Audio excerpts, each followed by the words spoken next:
Hello and welcome to Study IQ. मैं दिव्यांशी और आज मेरे साथ इस इंटरव्यू सेशन में जुड़ी है एक बेहद ही खास मेहमान, an IPS of batch 2017, Aishwarya Sharma ji. She is currently posted as commandant 5th IRBN। स्वागत करती हूँ मैडम आपका स्टडी आईक्यू पर, and we are very glad कि आज आप इस इंटरव्यू सेशन में जुड़ी है।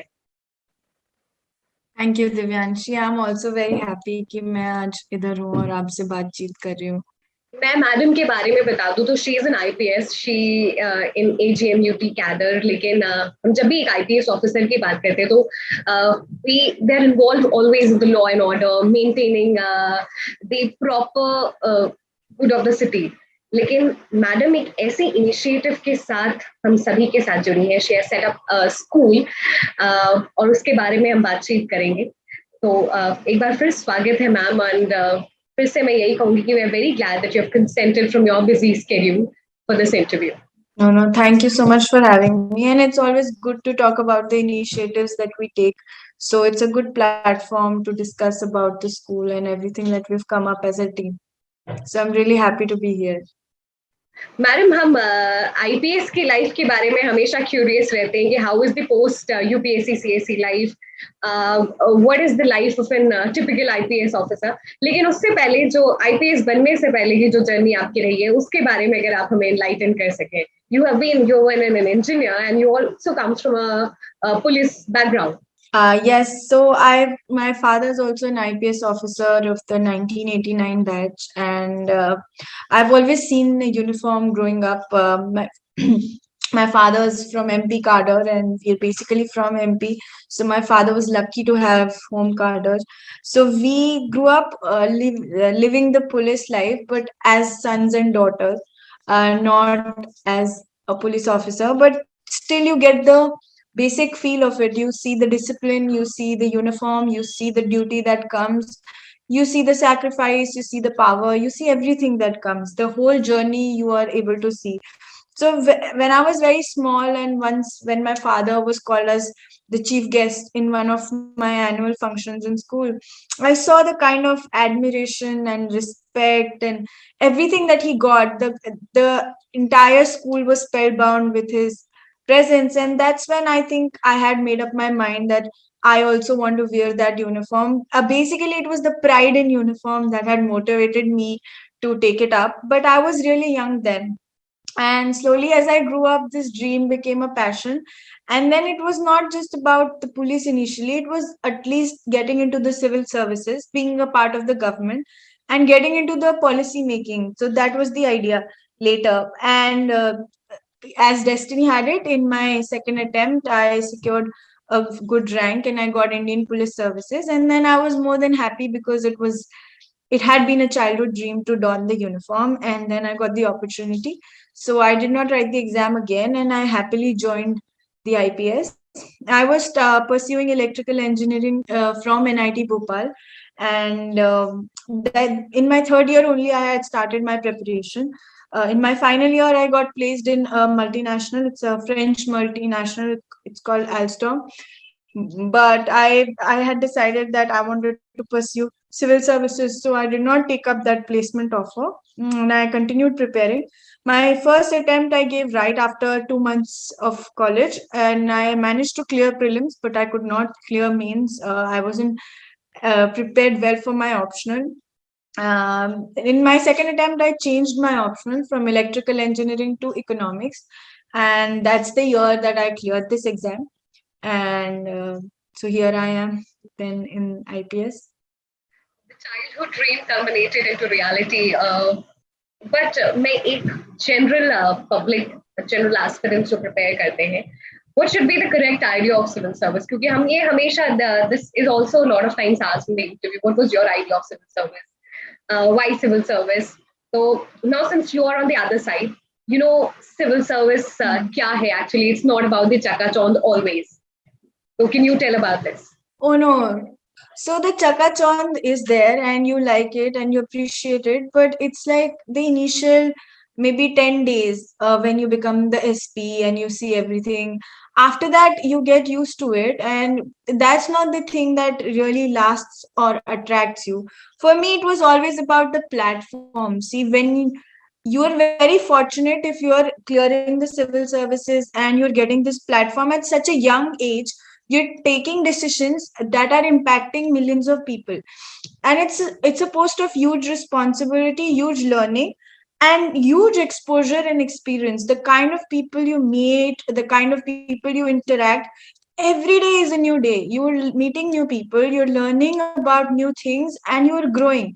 So it was this growth, it was this wide expanse of opportunities that attracted me the most. It's not at all a monotonous job, it's a very fulfilling job also. So that's the another thing that attracted me, was that after doing like something hard, you can actually see it happening. The outcomes, they are quick to happen, which might not be in many other jobs. You keep working for years and you're able to accomplish. In civil services, what happens is that if you start a project, you can actually see it happening in front of your eyes very quickly, because our main job is public service delivery. So if you're able to do it efficiently, then you can see the results in front of your eyes. So I really liked the kind of opportunities that civil services provided, and it was all about this exposure and opportunities combined with the interaction with public, because I'm a very people's person. So I really like this opportunity of meeting so many people, talking to them, learning from them, hearing their problems, seeing their journeys. And I had been exposed to this life, so I knew what it is like. I had seen my father meeting so many people, and I had seen how he grew over the years, how his personality completely transformed. And I think that really attracted me, that the kind of growth you can see, and the kind of person that you become when you see so much of the world. Otherwise our view is so micro, like wherever we are working, only that company, only that job, or things like that. But when you come to civil services, your view is suddenly macro. You're seeing it from the top. You're seeing all the sectors, you're seeing everything. So I really like that about civil services, that I'm not restricted to a particular city or a particular state. I am, looking at the nation as a whole. So that's why I personally chose civil services. Sure, बहुत सारे लोगों को the inside life of an IPS after becoming an IPS clear हुई होगी. आगे चलते और ma'am बात करते कि बहुत इम्पोर्टेंट रहता है कि आप जब आप सिविल सर्विस की तैयारी कर रहे हैं तो आप उन सर्विसेज के बारे में अच्छे से जानें. You are currently posted as commandant in 5th IRBN, तो उसके बारे में if you can tell a little bit about it. तो जब आपका सिलेक्शन होता है तो मोस्टली आप पहले प्रोबेशनर रहते हो, एंड आफ्टर आप प्रोबेशन खत्म करते हो, उसके बाद आपकी ASP या SDPO पोस्टिंग होती है, जिसमें आपके पास एक विभाग होता है. आप उसके सब डिविजनल पुलिस ऑफिसर होते हो सब डिविजन में. उसमें आपके पास चार पांच थाने होते हैं, और उनकी थानों का आपको सुपरविजन करना होता है. फिर जब आप SDPO से प्रमोट होते हो तो आप एडिशनल SP बनते हो, जिसमें आप SP के सेकंड इन कमांड होते हो. और फिर फाइनली आप डिस्ट्रिक्ट SP बनते हो, जो सबका सपना होता है, जिसमें आप बेसिकली डिस्ट्रिक्ट के हेड होते हो और आप डिस्ट्रिक्ट रन करते हो. नाउ SP के ही पैरेलल एक पोस्ट होती है कमांडेंट. जैसे SP एक डिस्ट्रिक्ट का होता है, कमांडेंट IRBN मतलब मैं एक बटालियन की कमांडेंट हूँ. एंड इसमें जैसे आई हैव 910 पीपल अंडर मी, तो ये जो 910 लोग हैं, उनका वेलफेयर, उनका ट्रांसफर, उनका पोस्टिंग, उनका ऑपरेशंस में वो कैसे जाएंगे, कौन सी टीम कहाँ जाएगी, ये सारा काम मेरा होता है. और जो मेरी ये एक बटालियन है, इसकी 6 कंपनीज हैं. वो अरुणाचल में, अक्रॉस अरुणाचल स्प्रेड आउट है 6 अलग अलग डिस्ट्रिक्ट्स में. जैसे एक जीरो में है, एक रोइंग में है, एक ईटानगर में है, एक तेजू में है, एक पासीघाट में, एक आलो में. तो ये जो 6 कंपनीज है, हर कंपनी में लगभग आप मान सकते हैं 100 की स्ट्रेंथ होनी चाहिए, बट होती है 90, 80, 85 टाइप की स्ट्रेंथ रहती है. तो इन कंपनीज का वेलफेयर, इन कंपनी में किसका डिप्लॉयमेंट होगा, इनका प्रमोशन, इनका ट्रांसफर, इनका कोई भी ऑपरेशन में जाना, ये सब मेरा मेन काम होता है. एज कमांडेंट मेरा मेन काम है कि मेरी बटालियन और जो मेरी फोर्स है, उसको जब भी उनका जहां मोबिलाइज स्टेशन होता है, उन्हें कैसे भेजना, उनको क्या करना, उन्हें किन ऑपरेशंस में भेजना, उनका पूरा एडमिनिस्ट्रेशन, उनका पूरा वेलफेयर, उनकी छुट्टियां, उनका प्रमोशन, तो ये पूरी बटालियन अब मतलब आई रन इट. तो मेरा काम है कि इनका एडमिनिस्ट्रेशन प्रॉपरली रन करे, इनका वेलफेयर प्रॉपरली हो, और ये अपनी ड्यूटीज प्रॉपरली अदा कर पाए, और किसकी क्या ड्यूटी है, कौन किस चीज के लिए सूटेबल है। मैन पावर मैनेजमेंट ये एक कमांडेंट का मेन काम होता है। और अभी मैं 5th IRBN में हूँ, जो कि जिसके हेडक्वार्टर पासीघाट में। ऐसे ही जो IRBN है, इंडियन रिजर्व बटालियन, ये हर स्टेट में है। और इनका रिक्रूटमेंट तो स्टेट के लोकल लोगों से होता है, बट जो इनकी सैलरीज होती हैं वो 50% स्टेट गवर्नमेंट देती है और 50% यूनियन गवर्नमेंट देती है। और ये सारी law and order duties across India में इनका यूज होता है, चाहे इलेक्शन चुनाव चाहे यूपी में हो, चाहे मणिपुर में हो, चाहे कहीं भी हो, तो हमारी फोर्स का रिक्वायरमेंट दिया जाता है और हम अपनी 1 या 2 कंपनी जैसे भी उनने मांगी है वो हम भेजते हैं। तो ये मेरा मेन काम है अभी एज कमांडेंट। मैडम, आपने जिस तरीके से अपनी पोस्टिंग के बारे में बताया, how different is policing in Arunachal Pradesh as compare to rest of the India, क्योंकि it's a very sensitive place. तो Arunachal is a part of north east, और नॉर्थ ईस्ट को थोड़ा सेंसिटिव माना जाता है because of insurgency. But I think Arunachal में इतनी इंसर्जेंसी नहीं है। सिर्फ 3 डिस्ट्रिक्ट्स हैं, तिरप, चांगलांग, लोंगडिंग, जिनमें थोड़ी बहुत इंसर्जेंसी है। बाकी सारे डिस्ट्रिक्ट्स बहुत ही पीसफुल हैं, और यहाँ के लोग भी बहुत ही अच्छे, ना केवल इंसान है बल्कि बहुत ही पेट्रियोटिक हैं। और कोई ज्यादा डिफरेंस नहीं है। ये जरूर है कि उनका अपना एक ट्राइबल कल्चर है जो कॉन्स्टिट्यूशनली प्रोटेक्टेड है, तो उनके अपने ट्राइबल लॉज होते हैं, अपनी ट्राइबल सोसाइटी है।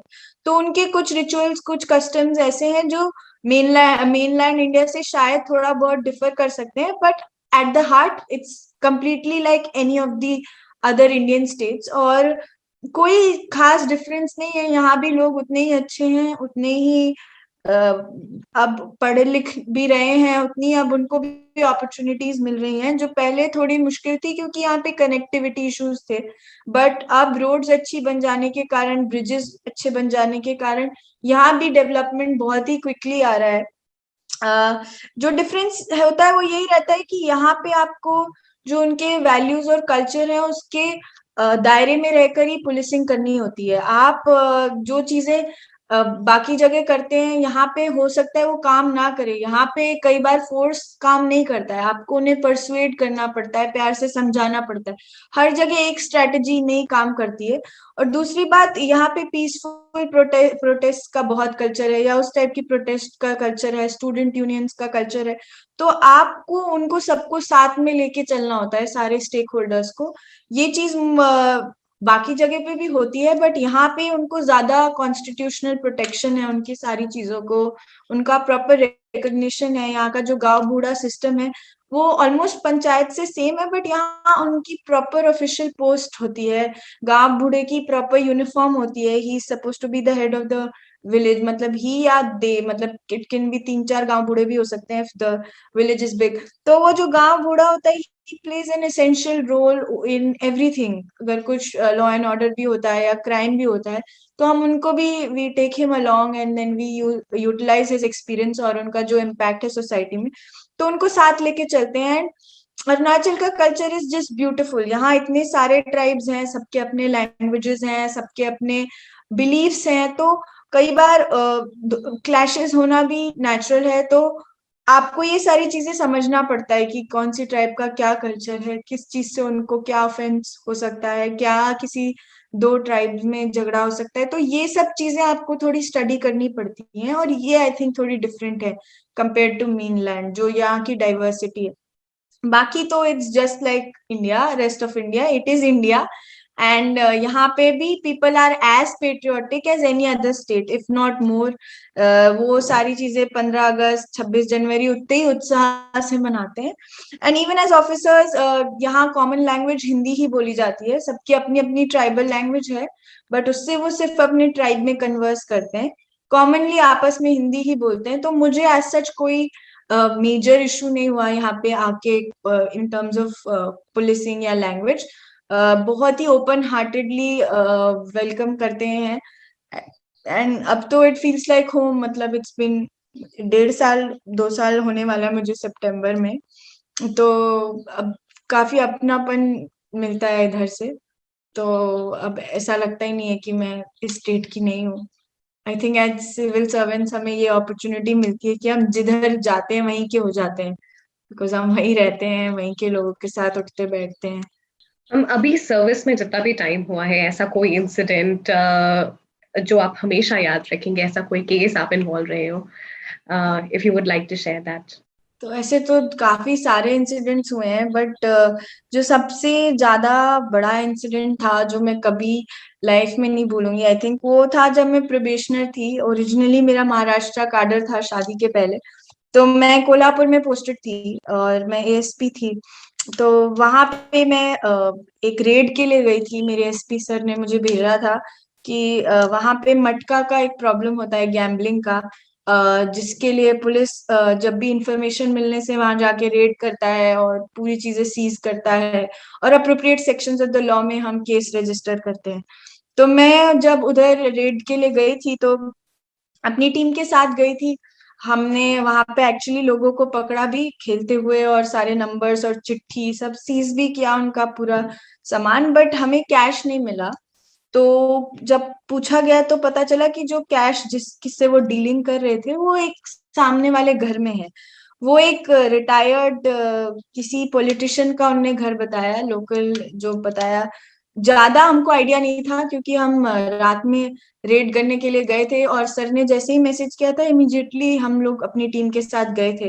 तो इतनी रिसर्च नहीं कर पाए थे कि कैसा एरिया है क्या नहीं है। और मेरे जुरिस्डिक्शन में भी नहीं था। जो मैं जिस थाने में एसएचओ का चार्ज देख रही थी उस टाइम पे, वो दूसरे थाने के अंडर आता था। वहां के शायद इंस्पेक्टर उस टाइम लीव पे थे। तो सर ने मुझे भेजा था। तो वो हमने शमा मुल्ला करके थी एक, उनका घर था। उनके हस्बैंड एक पॉलिटिकल पार्टी के लीडर वगैरह भी थे, और डेप्यूटी मेयर या ये सब रहे थे उस टाइम पे। मुझे थोड़ी बहुत ही जानकारी मिली। तो हमने काफी बार उनसे बोला कि आप खोल दे दरवाजा, और ऐसे करके पूरा हमने सीआरपीसी के सारे नियम अनुसार उनको सारी सूचनाएं दी। कई बार घंटी बजाई, लोगों से भी पूछा, कॉल करने की भी कोशिश की, फिर भी किसी ने दरवाजा नहीं खोला। फिर हमने फाइनली दरवाजा तोड़ दिया और हमने अंदर रेड की और पूरी सर्च की। तो हमें किचन के बर्तनों में पैसा छुपाया हुआ मिला, जैसे मूवीज और सीआईडी में दिखाते हैं। ऐसा बहुत रेयरली होता है, बट ऐसा हुआ। फिर हमने पूरी चीजें सीज की, सारा कैश, काफी सारा कैश था, और इलीगल धंधे वाला कैश था, तो हमें ऑब्वियसली रेड में सीज करना ही था। तो हम सीज करके लेके जा रहे थे मेरी टीम। तो इतने में वो वापस आ गई जिनका घर था, और उनने काफी यूएन क्राई मचाया। फिर उन वो एक्चुअली एक पर्टिकुलर कम्युनिटी और कास्ट डोमिनेटेड बस्ती थी, तो उनने फिर पूरे लोगों को इकट्ठा कर लिया और पूरा घेराव कर लिया। और मेरी टीम इतनी बड़ी नहीं थी क्योंकि मैंने एंटिसिपेट नहीं किया था कि ये कितना बड़ा लॉ एंड ऑर्डर हो सकता है। तो उसके बाद हमने इमीडिएटली पुलिस स्टेशन कॉल किया। मैं खुद गई पीछे वाले रास्ते से, मैं और फोर्स और वेपन्स और सब हम लेके आए।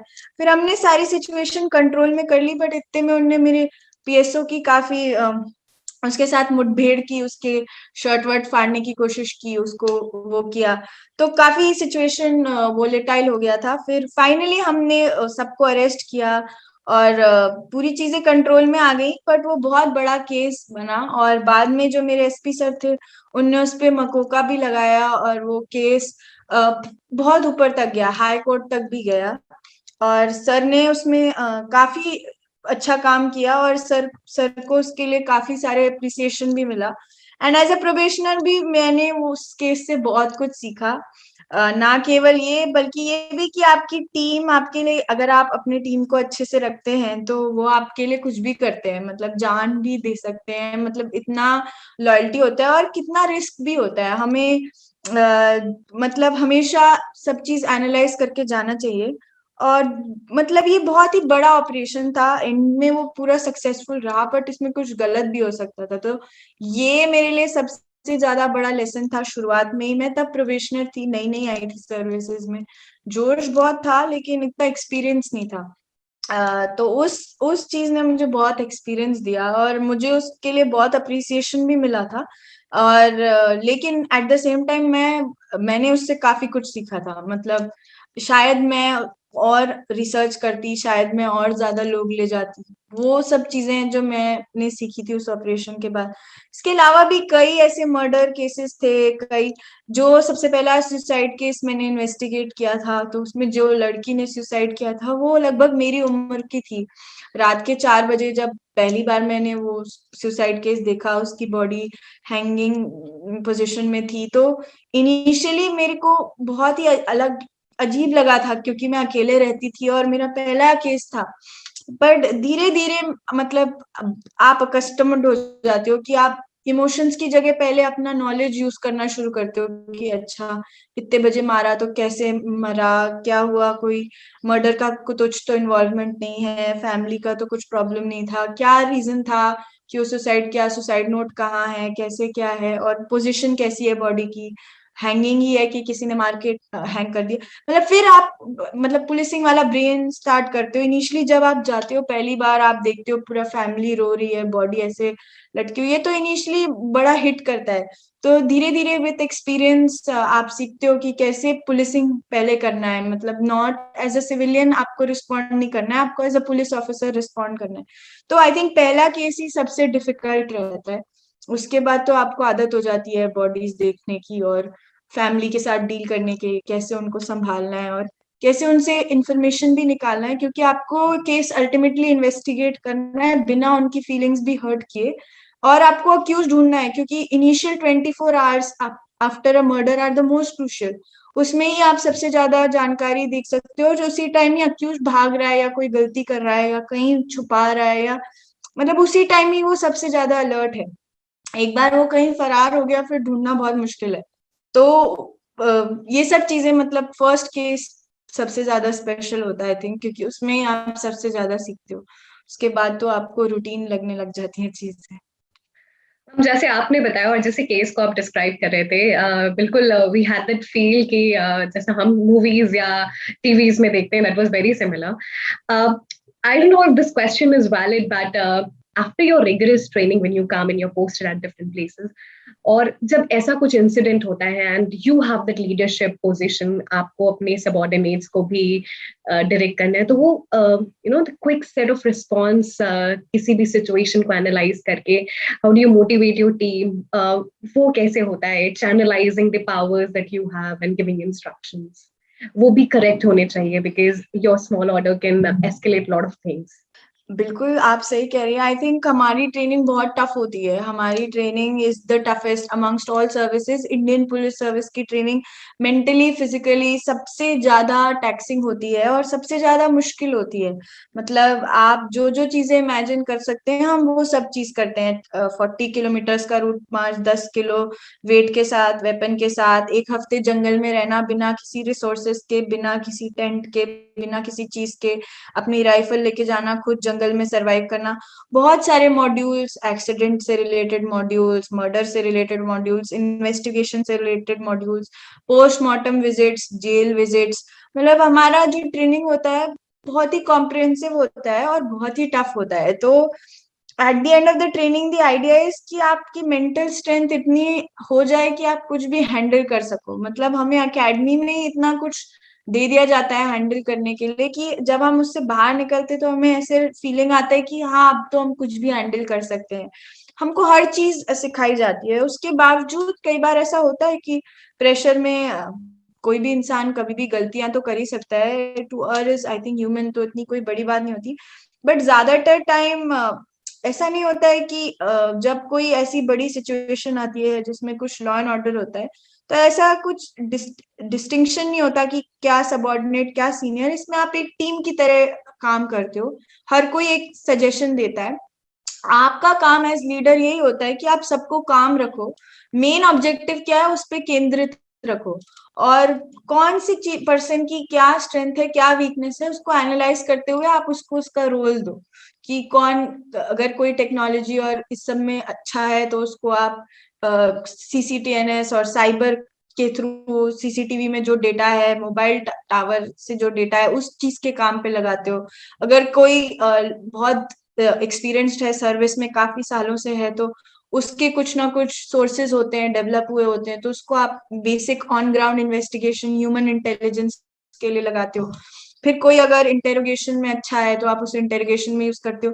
फिर कोई अगर फिजिकली स्ट्रेंथ में अच्छा है तो आप उसको आगे जाके कैसे लोगों को, क्राउड को हैंडल करना है उस चीज के लिए। तो जो जिस चीज के लिए आप उसको उस चीज पे रखते हो, और अल्टीमेटली सबको पता होना चाहिए कि उनका ऑब्जेक्टिव क्या है और लाइन कहाँ है within the ambits of law. आपको लॉ को क्रॉस नहीं करना है। तो एज द मतलब हेड और as the officer leading the team, आपका काम यही रहता है कि within the ambits of law कैसे वो ऑपरेशन सक्सेसफुल हो, किसी को भी जान मान की हानि ना हो, एंड बिना उसके काम हो जाए। तो इनिशियल स्टेप तो हर टाइम यही रहता है कि हम लोगों से बात करें, उन्हें कन्विंस करें, लॉ एंड ऑर्डर एस्केलेट ना हो। जो जो हम उन्हें कर सकते हैं, जो जो with in coordination with magistrate हम उनको जो जो चीजें, उनको इमीडिएट रिलीफ जितना दे सकते हैं वो हम देते हैं। पर कई बार बातें बिगड़ जाती हैं, तो फिर जो प्रोसीजर है उसके हिसाब से हमें अपनी राइट ड्रिल और वो सब किक इन करनी पड़ती है। और ऐसा नहीं है कि लोगों को नहीं पता है, उनको हम बार बार नॉर्मली भी बहुत सारी मॉक ड्रिल्स कराते रहते हैं, प्रैक्टिस सेशंस होते रहते हैं, तो वो प्रिपेयर्ड जाते हैं हर इवेंचुअलिटी के लिए। वो हम पहले ही ब्रीफिंग में उनको बता देते हैं कि आप क्या एक्सपेक्ट कर सकते हो, अगर ऐसी सिचुएशन होती है तो आपको कैसे रिएक्ट करना है, अगर ऐसी सिचुएशन होती है तो आपको कैसे रिएक्ट करना है। और जब तक आपको ऑर्डर्स नहीं है तब तक आपको फोर्स यूज नहीं करना है, और जब फोर्स यूज भी करना है तो मिनिमम फोर्स यूज करना है। जैसे पहले पानी, उसके बाद आंसू गैस, फिर भी नहीं बात हुई तो लाठी चार्ज, मतलब वेरियस डिग्रीज होती हैं। तो ये सब चीजें आप विद एक्सपीरियंस सीखते जाते हो। और सारे लोग एक्सपीरियंस्ड होते हैं वहां पे, जो हेड कांस्टेबल है, कांस्टेबल्स हैं, एएसआईज हैं, सब इंस्पेक्टर्स हैं, सब एक्सपीरियंस्ड हैं। गलती कर सकते हैं बट ऐसा नहीं है कि उनको नॉलेज नहीं है, वो भी बहुत सालों से सर्विस कर रहे हैं। तो आपको उनके लिमिटेशंस के अंडर समझते हुए रिस्पेक्टफुली अगर आप उन्हें इंस्ट्रक्शंस, क्लियर इंस्ट्रक्शंस देते हो तो कोई इशू नहीं आते हैं, सब चीज अच्छे से हो जाती है। कई बार नहीं भी होती है, जैसे मैंने आपको कहा, कई बार गलतियां लोगों से हो जाती हैं, बट वो भी नेचुरल है, बट मोस्टली हम लोग हैंडल कर लेते हैं। हमारी ट्रेनिंग, हमारी ब्रीफिंग, हमारे सारे इक्विपमेंट्स, सबका अपना अपना रोल होता है, उसके थ्रू हम करते हैं हैंडल। मैम, हमने पुलिसिंग के काफी एस्पेक्ट्स के बारे में जान लिया, and as common people, civilians हमेशा क्यूरियस रहते हैं कि कैसे लॉ एंड ऑर्डर मेंटेन होता है। अब हम एक बहुत ही ब्यूटीफुल इनिशिएटिव आपने जो शुरू किया उसके बारे में बात करना चाहेंगे, सेट अप अ स्कूल। हाँ, हम लोग ने last year 5th IRBN welfare school setup किया था। कोविड के टाइम जो हमारी पुलिस फैमिलीज हैं, जो फैमिली लाइन है, उनमें जो छोटे छोटे बच्चे हैं उनको काफी प्रॉब्लम हो रही थी बाहर स्कूल जाने में और ये सब होने में।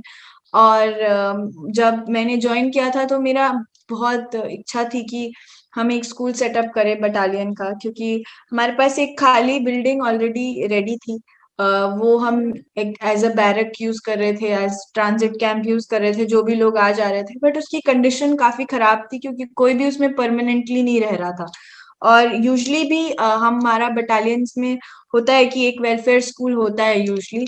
तो मेरा बहुत मन था, फिर मैंने जब ज्वाइन किया तब कोविड का टाइम चल रहा था, तो हम बाहर से कुछ नहीं करवा सकते थे कि बाहर से हम लेबर बुला ले, बाहर से हम सब काम करवा ले, बाहर से हम डेस्क करवा ले, बाहर से पेंटर्स बुलवा ले, क्योंकि बहुत स्ट्रिक्ट रिस्ट्रिक्शंस थे। तो मैंने अपने जो बटालियन के हमारे जो सारे ऑफिसर्स और पर्सनल हैं, हमने डिस्कस किया, तो सारे पर्सनल्स, कोई कारपेंट्री के काम में टैलेंटेड था, कोई, कई लोग पेंटिंग के टाइम में टैलेंटेड थे, कोई लोग टीचिंग में इंटरेस्टेड थे। तो हमने पूरा एक स्कूल का स्पेसिफिक टीम बनाया। उसके बाद हमने सारी चीजें इन हाउस बटालियन में, टेबल कुर्सी बनवाए, बटालियन में ही हमने हमारे जो भी ऑफिसर्स और पर्सनल हैं उनने ही पेंट किया, सारी चीजें हमने ऑनलाइन ऑर्डर की, जो जो चीजें कम पड़ रही थी। और हमने पूरा स्कूल खुद से स्टार्ट किया स्क्रैच से, और सारे टीचर्स, हेडमास्टर सब हमारे पर्सनली थे, मतलब पुलिस ऑफिसर्स ही थे।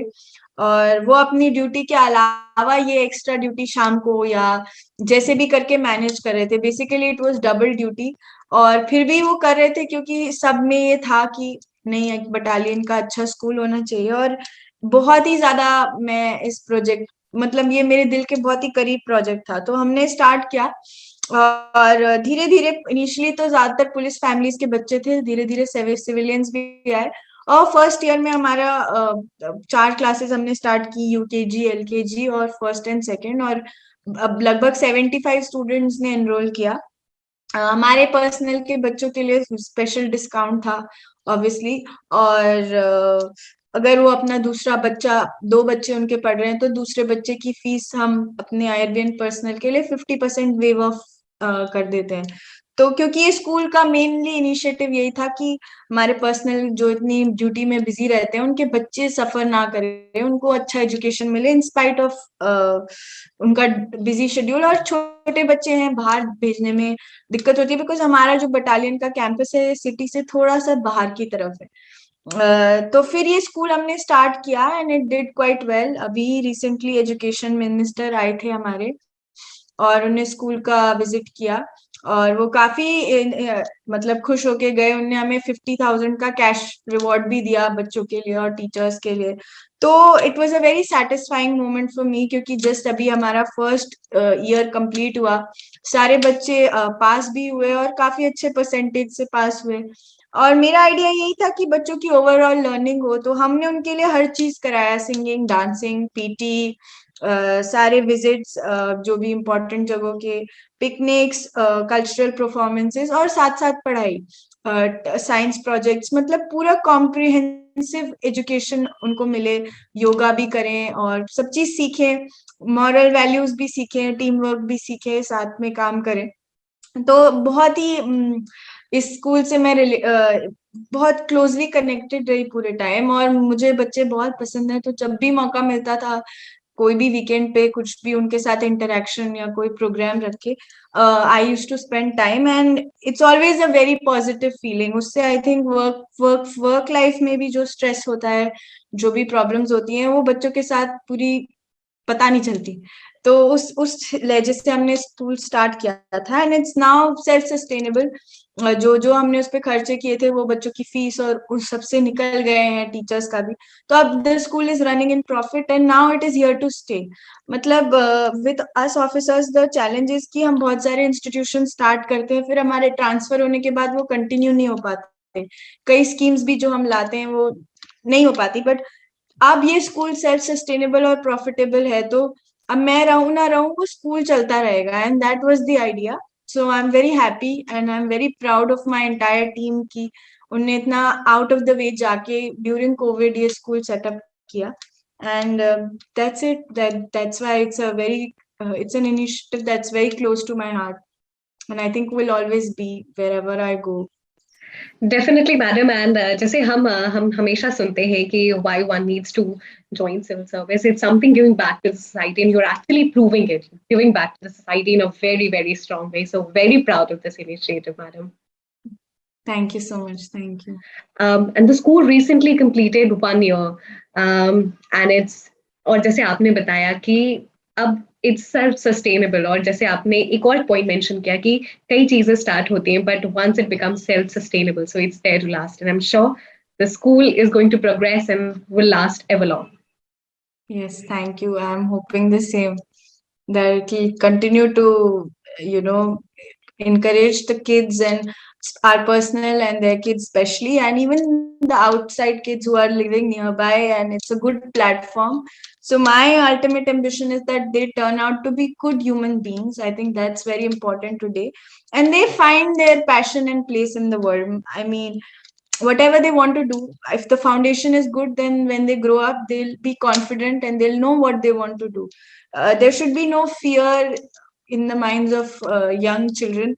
They should be free, they should know what they can achieve, they should have their dreams, and they should be good people. So that was my idea for opening the school, and it's doing well, so I'm very happy. And I hope it continues to do like this in the years to come. Our best wishes are there and I hope it does. Ma'am, हमने आपसे बहुत सारी बातें की policing से related, also very strong initiative by which you are giving back to the society. हम session के end में हैं, कुछ टिप्स सजेशंस सभी को देना चाहेंगे जो अपकमिंग एस्पिरेंट्स हैं who are aspiring for this wonderful beautiful job. मैं बहुत बार एस्पिरेंट से इंटरेक्ट करती रहती हूँ जब भी मेरे को फ्री टाइम मिलता है, प्लेटफॉर्म मिलता है, क्योंकि जब I was on the other side then I used to look for the opportunities, जब जो कोई है सर्विसेज में मैं उससे बात कर सकूँ, उससे एक्सपीरियंस शेयर कर सकूँ, कैसे तैयारी की, कौन सी बुक्स पढ़ी, क्या किया। मतलब हम हमेशा वो एक मैजिक फॉर्मूला ढूंढते रहते हैं, बट असल बात तो ये है कि कोई मैजिक फॉर्मूला नहीं है, सबकी अपनी एक जर्नी है। लेकिन ये है कि आपको अगर इस एग्जाम को क्लियर करना है तो आपको बहुत सारी मेहनत करनी है, उसका कोई सब्स्टिट्यूट नहीं है। दूसरी चीज, आपको प्लानिंग करनी है कि आप कौन से बुक्स पढ़ रहे हो, कौन से पेपर्स फॉलो कर रहे हो, कौन से टेस्ट सीरीज फॉलो कर रहे हो, कौन से सोर्सेज फॉलो कर रहे हो। आप एक बार वो प्लानिंग कर लो, आप जो भी सोर्स फॉलो कर रहे हो, लेकिन आप उस एक सोर्स को स्टिक करो। 10 सोर्सेज के पीछे मत भागो, आप एक ही सोर्स को करो स्टिक, और बार बार रिवाइज करो। रिवीजन का इस एग्जाम की प्रिपरेशन में आई थिंक बहुत ज्यादा बड़ा रोल है। दूसरा, एक टेस्ट सीरीज से लोग टेस्ट से बहुत घबराते हैं कि अभी हमारी तैयारी नहीं हुई, हम टेस्ट कैसे दें, ये किस। एक आप विश्वास मानिए, आपकी तैयारी लास्ट डे तक नहीं होगी, आप कुछ नया पढ़ रहे होंगे, कुछ नया सीख रहे होंगे, बट जैसे ही आपकी एक बार बेसिक बुक्स की रीडिंग खत्म हो जाती है, आपका बेसिक सिलेबस का एक बार हो जाता है, तो आपको इमीडिएटली टेस्ट सीरीज शुरू कर देनी चाहिए। क्योंकि टेस्ट सीरीज सॉल्व करते करते आपको पढ़ने का तरीका आता है कि अच्छा, इस सब्जेक्ट से इस टाइप के क्वेश्चन आ रहे हैं, मैं इस सब्जेक्ट में स्ट्रांग हूँ, इस सब्जेक्ट में मैं वीक हूँ, मुझे ज्यादा पढ़ाई करनी है। तो आप टेस्ट सीरीज से मत घबराइए। और तीसरी चीज जो मुझे लगती है एस्पिरेंट्स में बहुत बड़ी प्रॉब्लम होती है, मैंने भी अपने प्रिपरेशन में फेस की थी, वो थी कि सेल्फ डाउट बहुत आता है, मुझसे होगा कि मुझसे नहीं होगा, या मेरे से तो नहीं हो रहा है। क्योंकि फेलियर्स आते रहते हैं तैयारी में, कभी कोई मॉक टेस्ट अच्छा नहीं होता है, कभी प्रीलिम्स क्लियर नहीं होता है। तो मैं आपको यही बताना चाहती हूँ कि बिना परसिस्टेंस और सेल्फ बिलीफ के कुछ नहीं होता। आपको अपने आप पे विश्वास रखना पड़ेगा, तभी आप उस दिन इंटरव्यू बोर्ड में जाके दूसरों को कन्विंस कर पाओगे कि हाँ, मैं फिट हूँ इस सर्विस के लिए, मैं फिट हूँ इस एग्जाम के लिए। अगर आप खुद ही अपने आप पे भरोसा नहीं रखोगे तो आप उधर जाके उनको कैसे कन्विंस करोगे। तो self confidence, persistence, hard work, planning, ये चीजें जो ऐसी चीजें हैं जो आपको इस एग्जाम में, क्या लाइफ में भी, ये सब हर एग्जाम में आपको जरूरी है। And civil services is not an exception. और एक और लास्ट चीज जो मैं एस्पिरेंट्स को बोलना चाहूंगी कि this is not the end of the world. आप इसको क्लियर करते हो, बहुत अच्छी बात है, मैं चाहती हूँ आप क्लियर करो and you come on the other side of services. अगर आप किसी कारण नहीं भी कर पाते हो, there are millions of opportunities. आप अपने आप को कम मत समझो, आप किसी भी फील्ड में जाओ, अगर आप उसमें पैशनेट हो तो आप अच्छा ही करोगे। और जो ये एक लोग कहते हैं कि आप सिविल सर्विसेज के थ्रू ही गिव बैक कर सकते हो, इससे ज्यादा गलत चीज कुछ नहीं है। आप चाहे डॉक्टर हो, चाहे लॉयर हो, चाहे इंजीनियर हो, चाहे टीचर हो, आप अपने स्पीयर में you are giving back to the society. तो आप, you be true to your self, you be honest and with your intentions कि हाँ, आप अच्छे मन से कुछ कर रहे हो। तो आप जो भी कर रहे हो उसमें अगर आप सक्सेसफुल होगे, you are giving back to the society. ये कोई ओनली प्लेटफॉर्म नहीं है। तो अगर नहीं भी होता है तो आप कहीं भी जाओ, वहां मेहनत करो और वहां शाइन करो। Please don't make it the end of world also. क्योंकि मैं बहुत बार देखती हूँ लोग डिप्रेस हो जाते हैं, परेशान हो जाते हैं, हताश हो जाते हैं। नहीं, बिल्कुल ऐसा नहीं होना है। एक दरवाजा बंद होता है तो 100 नए दरवाजे खुलते हैं। Just be positive in life, know what you want to achieve and keep working for it, make it your passion. यहाँ नहीं तो कोई कहीं और, just be on the right path. ये जो इनिशियल आपके यूथ के इयर्स हैं, you have to enjoy also, you have to make memories also, but you have to find your place in the world also। मतलब you have to, and your education is something that will last। इस time पे अगर आप भटक गए, आपने नहीं किया, तो आप पूरी लाइफ सफर करते रहोगे, इन द सेंस कि आप सेल्फ इंडिपेंडेंट नहीं रहोगे, आप सेटअप नहीं होगे। और अभी अगर आपके पास जो एनर्जी है, अगर आप उसे सही तरीके से चैनलाइज कर दोगे तो आप सेट हो जाओगे लाइफ में, इन द सेंस कि आपको पता रहेगा कि आपको किस काम में रहना है, फिर आप उधर डेवलप कर सकते हो। तो इन इयर्स को आपको अच्छे से यूटिलाइज करना चाहिए, हर चीज में बैलेंस होना चाहिए। आपको अपने फ्रेंड्स और फैमिली और जो शौक है वो भी पूरे करने चाहिए, बट अपने एजुकेशन को हमेशा प्रायोरिटी देनी चाहिए और उसके लिए काम करना चाहिए। और बस all the very best and may you succeed wherever you want to go. और यही मेरा मैसेज है, हमेशा रहता है जो भी एस्पिरेंट्स है उनके लिए। Thank you so much madam for such enlightening words. बहुत ही इंपॉर्टेंट मैसेज आपने दिया है, and I am sure it is going to motivate a lot of people preparing for the examination. Thank you for joining us, and the entire team wishes you good health, good luck. May you keep doing the best of the work that you're doing.